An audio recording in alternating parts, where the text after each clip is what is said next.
Welcome back to the Deep Dive. Today, we are attempting to chart the course of a corporate titan, Tyson Foods, Inc. This is a company just, well, woven into the American dinner plate. It accounts for something like 20% of all U.S. beef, pork, and chicken production. Yeah. Pretty staggering. But if you look beneath the surface, what you find isn't really stability right now. It's more like a radical internal conflict, a strategic fight for survival almost. We're calling it the tale of two Tysons. Yeah, that internal friction is, I think, the defining characteristic of the company at this moment. We've dug through a whole stack of sources here, and they all point to Tyson navigating really one of the most brutal cyclical downturns in its commodity business, while at the very same time trying to execute this incredibly aggressive multi-billion-dollar pivot towards, stable, branded consumer packaged goods. It's volatility personified, really. Okay, so our mission today is to unpack that volatility for you, the listener.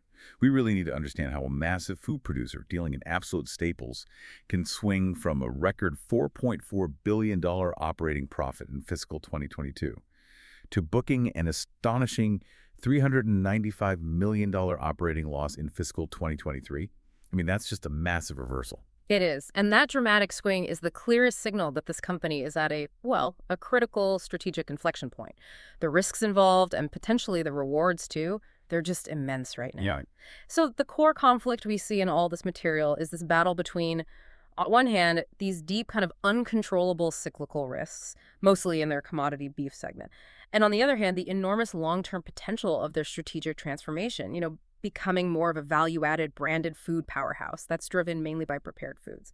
But to really grasp how severe the current situation is, I think we have to start with the external pressures, the market dynamics that kind of forced Tyson into this position in the first place. Hashtag the external environment and the meat oligopoly. Okay, so when we talk about Tyson's commodity segments, especially beef, we're essentially saying they're kind of at the mercy of these huge market forces, right? Mm-hmm. Forces that are way too big for them to ignore, but also too big for even a company their size to actually control these natural recurring cycles. Exactly. And the single most dominant force here, the one governing that whole ecosystem, is the U.S. cattle cycle. The cattle cycle, right. What's kind of fascinating about the cattle cycle is that, in a way, it's predictable, but its timescale is completely dictated by biology, which makes it agonizingly slow to respond to what the market actually needs. It's roughly an 8 to 12-year pattern, alternating between herd expansion and contraction. And that fundamentally dictates input costs and therefore the profitability of their entire beef segment. Okay, but what makes it so slow? Why can't producers just, decide to ramp up supply when prices are high? Right. Like, say, a computer chip maker might try to do. Well, the limiting factor is what we call the biological lag. There's just this significant time delay between a farmer deciding they want to grow their herd, maybe holding back female calves instead of sending them to slaughter, and that new animal actually maturing into a steer ready for processing. It takes years. Years? Yeah, you've got the long gestation period for the cow, then the time until the calf is weaned, and then the whole feeding period to get it up to market weight.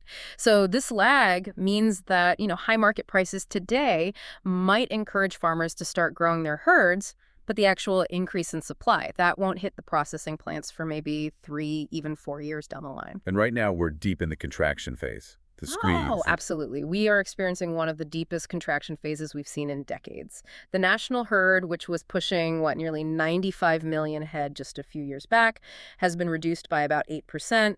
It fell to 86.7 million head as of early 2025. That's really low, historically speaking. And what drove that contraction so hard? A big part of it was the widespread drought conditions across the major cattle-producing states. It just made it economically unfeasible for many ranchers to hold on to large herds because the cost of feed and water just skyrocketed. Okay, so if the raw material, the live cattle, is scarce and expensive, how does that directly translate into that massive operating loss we saw for processors like Tyson? Well, it creates this kind of supply-demand inversion that hits right at the heart of the processor's business model. See, processors like Tyson operate these enormous fixed-cost facilities, massive plants, high capital expenditure, and crucially, really high labor costs. Their goal is always maximum utilization. They want to run those plants as full as possible to spread those fixed costs out. Makes sense. But when the live cattle supply gets really tight, they simply can't run the plants at full capacity. And maybe even more critically, that scarcity forces every single packer, Tyson, JBS, Cargill, all of them, to compete fiercely for the limited number of animals available. And that intense competition drives up the price they have to pay for the cattle. Exactly. They bid up the price of live cattle, which then squeezes or compresses what's called the farm-to-wholesale processing spread. That spread, basically the difference between what they pay for the live animal and what they eventually get for the boxed beef they sell, that is the beef segment's profit margin. So when those input prices surge like they have, the margin just collapses. And at the same time, utilization drops because they can't get enough cattle. That combination, it just amplifies the losses. Wow. Yeah, and our sources really highlight this pressure. They show expected feeder steer prices sitting at an extremely high $274.75 per hundredweight, while the forecast for slaughter steer prices is quite a bit lower, around $199.50 per hundredweight. That gap shows you just how little room there is for the processor to actually make money right now. This whole issue of competition, or maybe the lack of it sometimes, brings up the industry structure itself. We often hear about the meatpacking oligopoly, suggesting these companies have immense power. And they do operate within an incredibly concentrated market. I mean, it's a textbook oligopoly. To put some numbers on it, in beef, the top 4 firms, and that includes Tyson, control something like 85% of the entire U.S. market. 85%? Yeah. Just 4 companies? Yeah. In pork, the concentration is still very high, around 67% among the top 4. And in chicken, Tyson and Pilgrim's Pride together hold about 45%. So naturally, this sheer scale has drawn intense regulatory scrutiny over the years, mostly centered on concerns about potential monopsony power. Monopsony, the buyer having the power, right? The ability to dictate or suppress the prices they pay to the farmers. Exactly. That's been the big concern. But here's the paradox, and it's glaring right now. If they supposedly have all this market power, why are their profits collapsing? Shouldn't they just be able to pass these higher costs along to consumers? Yeah, that doesn't quite add up. This is the cyclical reality check that I think often surprises people.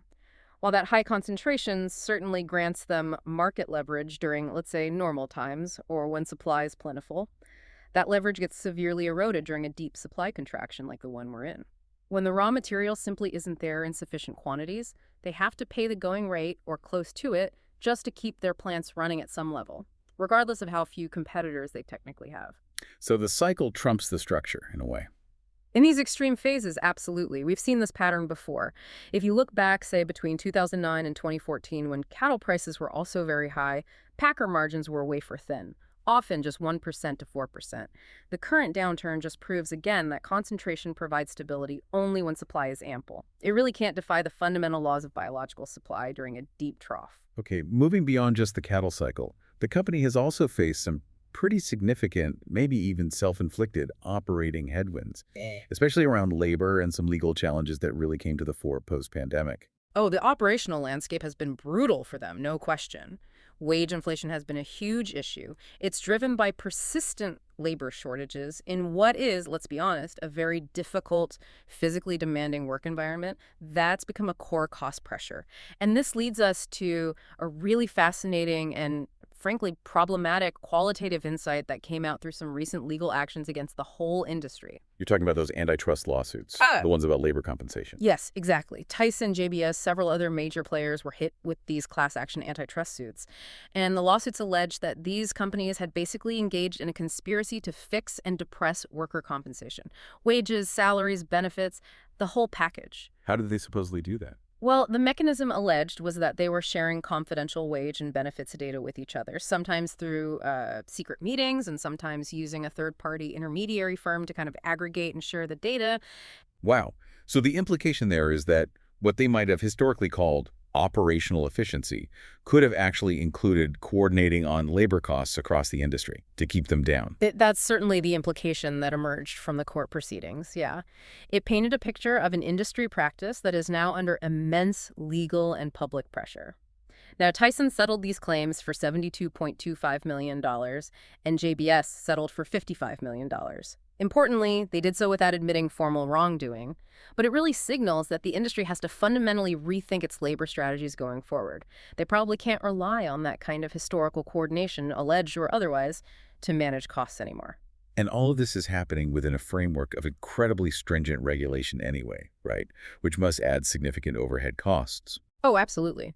They operate under constant, intense surveillance from the USDA's Food Safety and Inspection Service, FSIS. Compliance with complex systems like HACCP, that's Hazard Analysis Critical Control Points, and SSOP's Sanitation Standard Operating Procedures, it's just non-negotiable. You mess up there, and the consequences are severe. So ensuring food safety requires massive, ongoing investment in infrastructure and training and constant monitoring.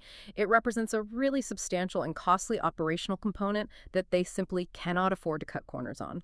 Hashtag the internal response, the strategic pivot to value added. Okay, so if the external world is defined by this, well, chaotic and pretty hostile cyclical pressure, the obvious question is, what is Tyson doing internally to fight back? And this is where we really get into that tale of two Tysons concept.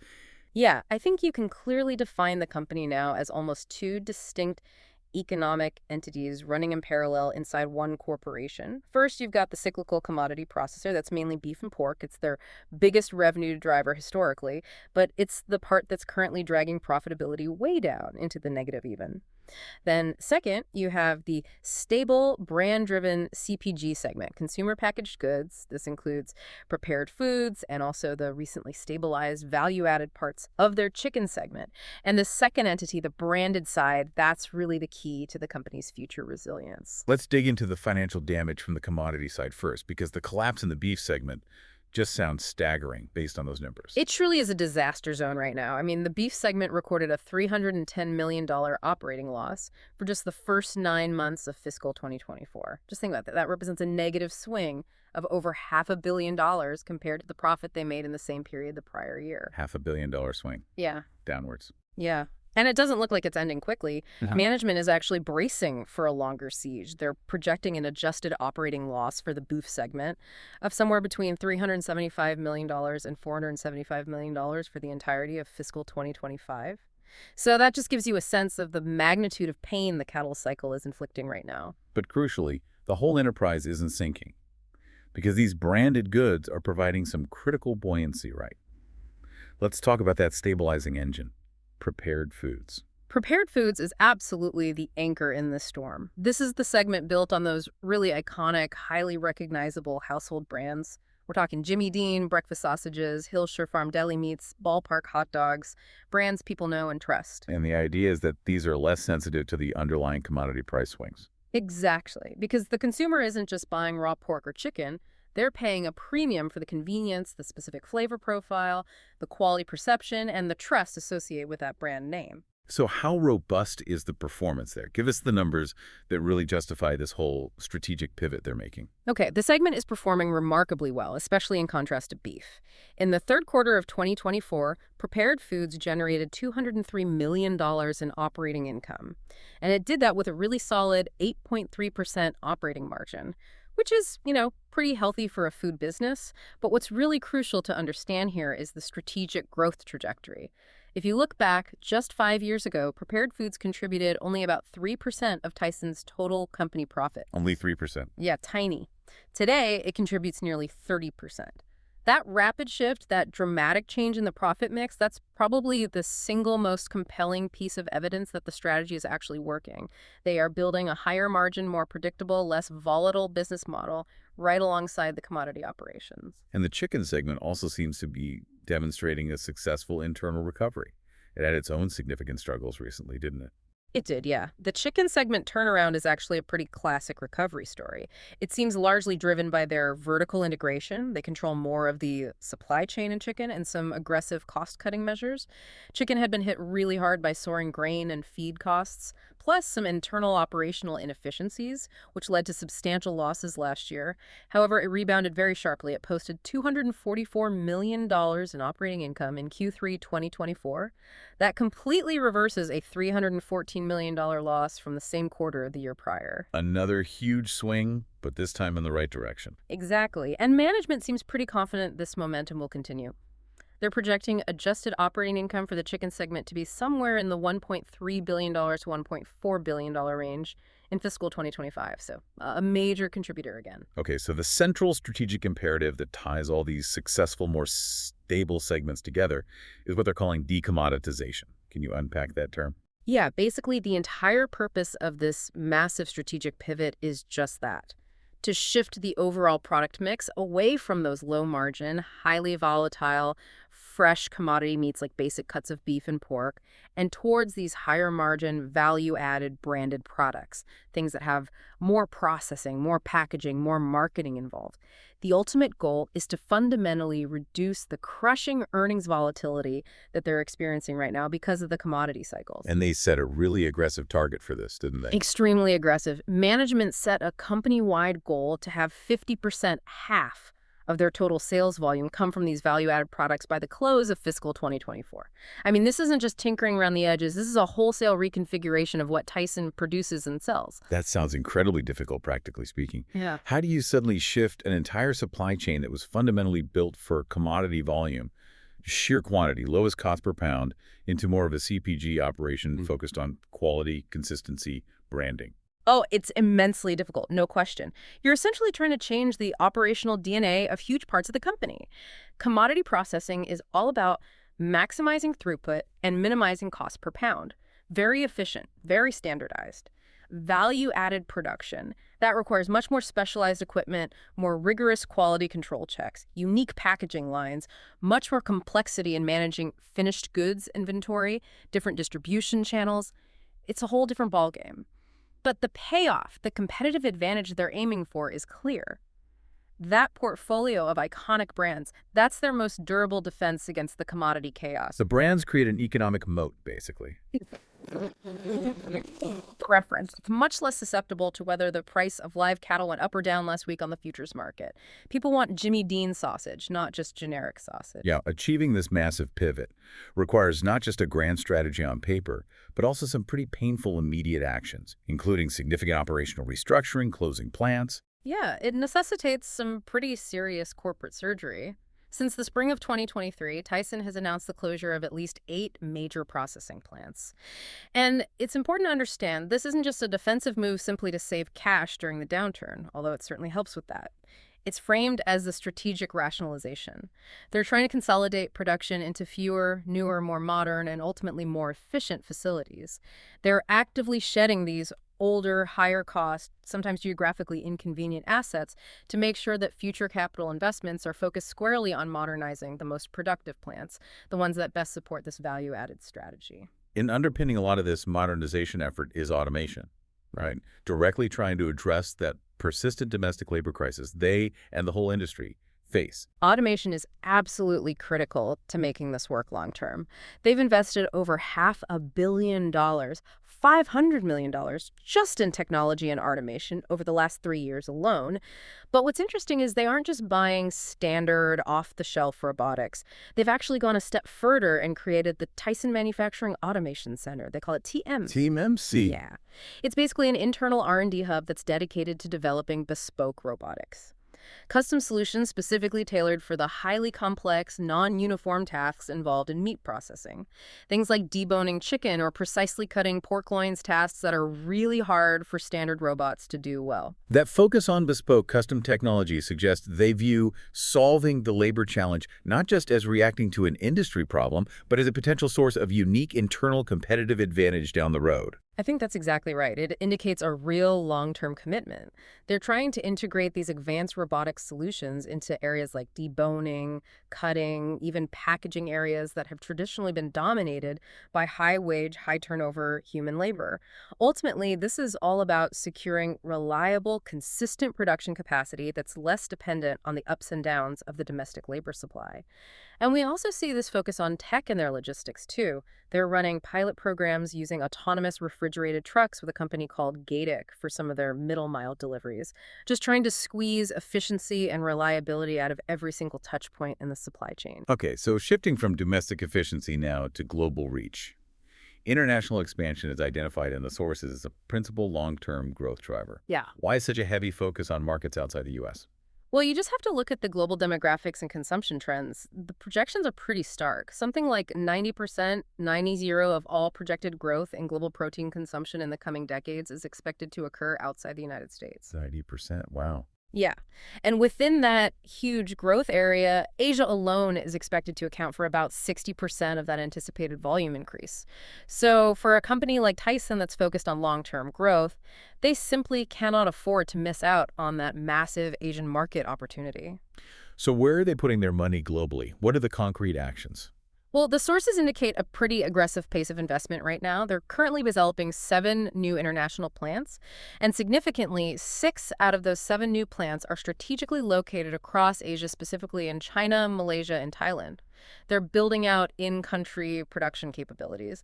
The idea is to serve local demand directly using local inputs where possible, rather than just exporting from the U.S. They recognize that achieving global scale is going to be key to sustained volume growth once this domestic pivot stabilizes. And finally, on the innovation front, their efforts seem to be stretching into some pretty new frontiers, like alternative proteins. It shows they're maybe preparing for a world beyond just traditional meat production eventually. Yeah, I think that's a fair assessment. They established the Tyson New Ventures VC fund a few years back. It's a $150 million vehicle. And its specific mandate is to diversify their exposure to food innovation, including things beyond their core business. A recent move that caught my eye was them taking a minority stake in a company called Prodix. Prodix is an insect protein Is producer. that protein for humans or? No, primarily for animal feed ingredients right now. Tyson and Prodix actually have plans to co-develop a facility right here in the U.S. specifically for producing insect-based ingredients for animal feed, like for chickens or fish. This looks like a really interesting strategic step. It shows they're thinking about the future of feed costs, which are a huge input for them, and also about the circular economy. Finding ways to potentially reduce their dependency on volatile traditional feed inputs like soy and corn. Hashtag check financial health, valuation, and capital allocation. Okay, we've mapped out the internal pivot, the big strategic shift. Now let's try and connect this high-stakes strategy back to the financial realities. You mentioned earlier this core tension in their financial profile, the divergence between kind of top-line stability and bottom-line chaos. Yeah, it's quite striking when you look at the numbers. The revenue figures have actually been surprisingly stable, considering the earnings trauma they've been through. Revenues have consistently hovered right around the $53 billion to $54 billion range between fiscal 2022 and 2024. And that stability, I think, confirms that underlying demand for staple food products like meat is pretty inelastic. People will still have to eat regardless of the broader economic climate. But of course, the profitability, the bottom line, has been on that wild roller coaster we talked about, driven almost entirely by those fluctuating commodity input costs, especially in beef. Now, for investors trying to analyze the financial health of a really capital-intensive business like Tyson, it's often crucial to look past the headline net income number, isn't it? Let's talk about that divergence between cash flow and net income. Yes, this is a really critical distinction, especially for manufacturing or processing companies. For fiscal 2024, Tyson generated about $2.59 billion in cash from its operations, which sounds pretty healthy. Yet, on the income statement, they only reported about $800 million in net income. That gap is huge, right? And it's actually pretty typical for businesses that own and operate enormous physical assets like processing plants. So where does that difference come from? The difference is primarily due to large non-cash expenses being deducted on the income statement. Specifically, high depreciation and amortization charges. These reflect the gradual using up of their vast network of plants and equipment over time. But it's not an actual cash outlay in that year. So the key takeaway here is that the underlying cash generative power of the business, its actual ability to produce cash to fund operations, pay debts, invest for the future, is considerably stronger than that volatile net income figure might suggest at first glance. But that strong cash flow gets immediately swallowed up, or at least a big chunk of it, by the incredibly high capital demands of just running this kind of business, right? Absolutely.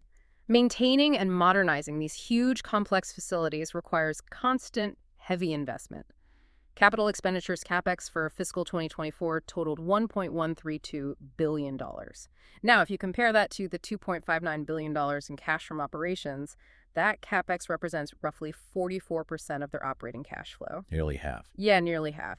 That figure just starkly underscores the high capital intensity of this industry. They need to spend almost half the cash they generate just to sustain, modernize, and automate their existing complex facilities, and that's before they even think about spending on major new capacity expansions. Okay, so despite the high CapEx needs and the really volatile earnings recently, management seems to have maintained a pretty disciplined capital allocation framework. What are their stated priorities for using the cash they do generate? Yeah, their framework seems pretty clear and consistent based on the sources.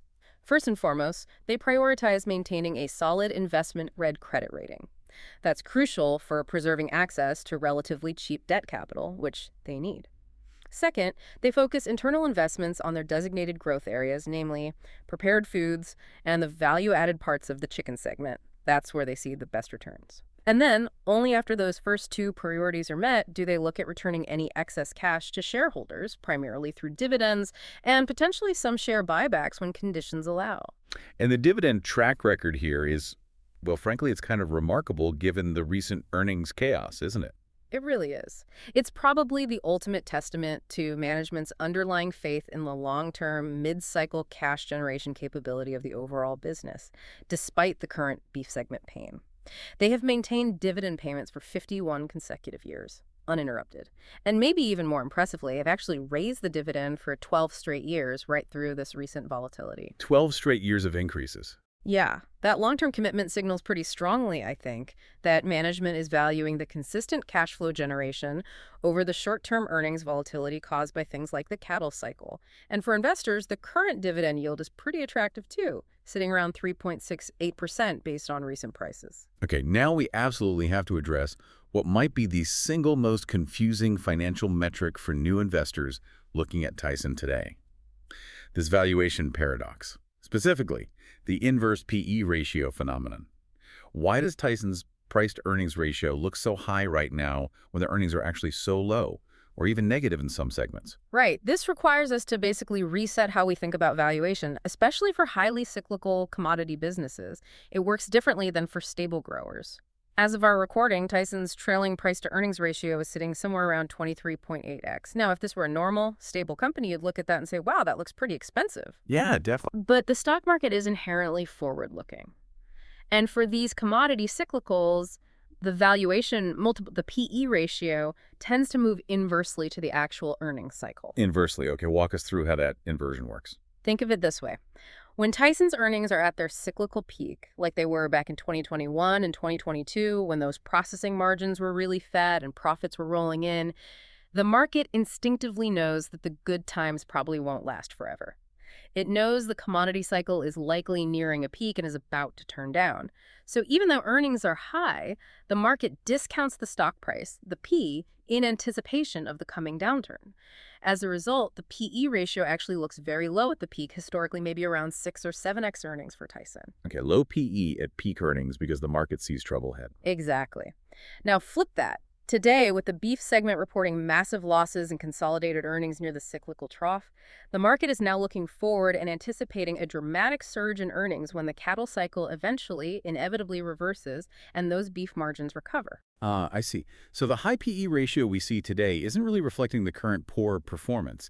It's the market betting heavily on a future recovery. Precisely. The price is relatively stable, maybe supported by the branded businesses, the dividend history, the long-term outlook, but the current earnings have temporarily collapsed. Therefore, the resulting P divided by a very small e gives you an artificially inflated PE ratio. You're essentially buying the anticipated future recovery, not paying for the current pain. This makes using a conventional trailing PE ratio highly misleading as a valuation tool for Tyson right now. Okay, so if the conventional PE is misleading, what is the appropriate framework for trying to value this company? How should investors be thinking about it?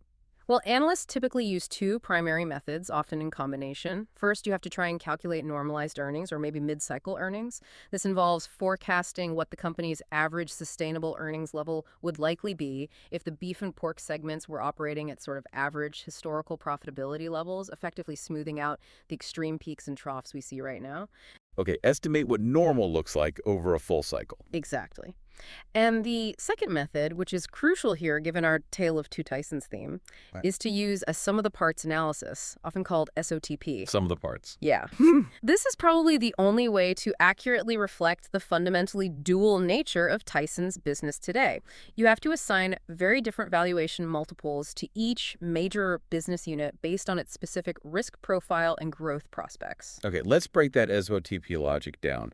What kind of multiple would you assign to, say, the prepared foods division in that analysis? Right. So prepared foods, with its stable branded margins, its predictable consumer demand, and much lower direct commodity exposure. It really behaves much more like a traditional consumer packaged goods company. Think about, branded snacks or frozen foods companies. So logically, that segment should command a CPG style valuation multiple. Generally, that might be somewhere in the range of, say, 15x to maybe 20x its estimated earnings, reflecting its lower risk profile and higher stability. Okay, a higher, more stable multiple for the branded side. And what about the volatile commodity segments, then beef and pork? Those segments, the pure cyclical processors, they get treated very differently. They receive a much, much lower multiple, reflecting their boom and bust history and inherent volatility. You typically assign them a cyclical processing multiple, maybe only 5x to 8x their estimated mid-cycle earnings. Not peak, not trough, but normalized earnings. The SOTP analysis then just aggregates the estimated values of these separately valued parts: prepared foods, chicken, beef, pork. It allows you, the analyst or investor, to hopefully see the significant value that might be locked within the branded goods division, value that often gets obscured by the headline noise coming from the current beef losses. Hashtag tag key risks and the path forward. Okay, we've established the strategic roadmap, the internal pivot, and even the financial gymnastics required to try and value the company correctly through the cycle. But as always, execution is everything. What are the key risks that could seriously derail this ambitious strategic pivot they're undertaking? Yeah, there are definitely significant risks. The most acute external risk, I'd say, is simply a prolonged beef downturn. If this current tight cattle supply cycle drags on much longer than the market currently expects, maybe because of extended drought conditions, or perhaps farmers remain hesitant to rebuild herds quickly, then that will continue to severely pressure Tyson's consolidated earnings, potentially deep into 2026 or even 2027. That could strain the balance sheet and maybe force management to cut back on some of that crucial growth spending. And then there's the constant sort of uninsurable threat of animal disease that always looms large over this entire industry, isn't there? Oh, absolutely. Animal disease is an ever-present, potentially catastrophic operational risk. We're talking about the possibility of a large-scale outbreak of something like HPAI, highly pathogenic avian influenza, or bird flu in their chicken operations, or maybe African swine fever in pork, or even foot and mouth disease in cattle. Even with very robust biosecurity measures in place, which they certainly have, an event of that magnitude can disrupt supply chains globally almost overnight and lead to mass culling of flocks or herds. The financial and reputational costs would just be massive. Okay, those were external threats. What about on the internal side? They're undergoing this really complex surgical restructuring, closing plants, automating, integrating everything. The risk of just, well, operational instability seems pretty high. It is. The simple failure to execute this aggressive operational restructuring correctly is probably the major internal hazard right now. Think about it.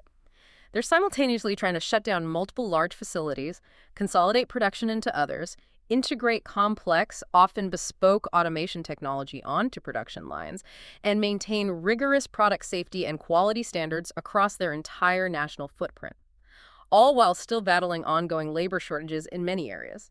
A significant failure in any one of these complex interdependent areas, or, God forbid, a major food safety incident during this period of transition, could halt the strategic momentum entirely and really damage confidence. Let's touch on a major structural hurdle, something institutional investors are increasingly focused on: the structural ESG risk. The company's rating here is, well, notably poor compared to peers, right? It is. It represents a significant reputational and potentially operational risk, and the data reflects this. A major ESG rating agency, Sustainalytics, assigns Tyson a severe risk rating. Their score is 48.4, which places them near the very bottom, I think in the bottom quartile of its global food products peer group. And for large institutional investors who have ESG mandates, that kind of rating is definitely a red flag. What specifically drives that severe rating? What are the underlying issues for Tyson compared to, say, other food companies? Well, it reflects perceived high risks across several key environmental, social, and governance vectors. Firstly, carbon emissions. Beef production, which is still a huge part of Tyson's business, unfortunately has one of the highest greenhouse gas footprints in the entire food chain. That's a major challenge. Secondly, water usage. Meat processing, especially beef processing, is intensely water dependent. That makes them vulnerable to growing regional water scarcity issues and potential regulatory crackdowns on water use. And thirdly, there's just persistent public and regulatory scrutiny around their labor practices despite recent wage increases, and also around animal welfare standards within their supply chain. These are really inherent business model challenges for a large-scale meat processor, and mitigating them effectively will require massive long-term investment and operational changes. It is worth noting, though, that they are publicly trying to tackle this, aren't they? They are, yes. They have publicly committed to a long-term goal of achieving net zero greenhouse gas emissions across their value chain by 2050. That shows at least an awareness that addressing these structural ESG risks is becoming essential for attracting and retaining major long-term capital investment in the future. Okay, finally, let's just quickly look at management itself, their motivation, their stability. Are the executives who are driving this massive, complex pivot actually financially incentivized to see it through successfully? The signals seem to point towards strong alignment, yes. There was a recent appointment, Devin Cole, as the new Chief Operating Officer in September 2025, which suggests a continued focus on operational execution. That followed a previous executive departure, which adds a layer, but the new appointment seems solid. And maybe more crucially, the compensation structure for the top leadership team appears to be heavily performance-based. The CEO, Donnie King, for instance, based on recent disclosures, something like 93.6% of his total compensation comes from things like annual bonuses, stock awards, and stock options, which are all tied to company performance metrics over time. He also has a substantial personal ownership stake in the company. Okay, so meaning he and presumably the rest of the senior team have a direct, massive personal financial interest in the success of this whole decommoditization pivot and in navigating the company successfully through the current cyclical trough and into the subsequent recovery. Exactly. Yeah. The incentives seem to be very powerfully aligned with the long-term interests of shareholders. They are financially motivated quite strongly to successfully navigate this difficult period and ultimately realize the full potential of that higher margin, more stable branded business they're trying to build. Okay, so to try and bring all of this together for you, the listener, Tyson Foods right now really is the embodiment of tension. On one hand, it's defined by the severe negative results of the commodity cycle, particularly those massive, painful losses in the beef segment. But on the other hand, it is actively, aggressively undergoing a fundamental transformation into what it hopes will be a far more resilient consumer packaged goods enterprise, stabilized by the consistent profitability of its prepared foods brands and its recovering chicken segment. Yeah, so the investment thesis here really boils down to a calculated bet on timing and on execution. It's kind of a dual wager, isn't it? You're betting on when that cyclical upswing in commodity beef prices and margins will finally arrive. And you're also betting if the company's aggressive strategic pivot, the automation push, the plant closures, the focus on brand growth will be executed successfully enough to permanently raise the company's overall average profitability profile across the entire cycle. Right, which leaves us with, I think, the ultimate provocative thought to leave you with. The entire meatpacking industry, not just Tyson, is investing hundreds and hundreds of millions of dollars in automation right now, primarily to reduce their dependence on costly and scarce labor. So if Tyson does successfully automate large parts of its high-cost commodity processing operations that were historically burdened by those high labor costs and often suffered from low utilization during downturns, what does that ultimately imply for the future profitability of those commodity segments themselves? Yeah, that's the big question. Could automation, perhaps combined with the industry's already high concentration, actually create unprecedented long-term efficiency gains? Could it lead to sustained higher margins in what used to be a notoriously low-margin, cutthroat commodity business? And maybe even more centrally for Tyson's story, will that highly valued branded prepared foods segment eventually grow large enough and stable enough to completely overwhelm and effectively offset the inherent cyclical risk coming from the commodity side of the business? Could Tyson eventually trade more like a CPG stock that just happens to own a massive meat processing operation as a sort of side business? The question for you, the listener, to monitor going forward is maybe not if the cattle cycle will eventually turn back up, because it almost certainly will, but perhaps when, or even if, the economic power of Tyson's brands will finally completely dominate the historical volatility of its commodities.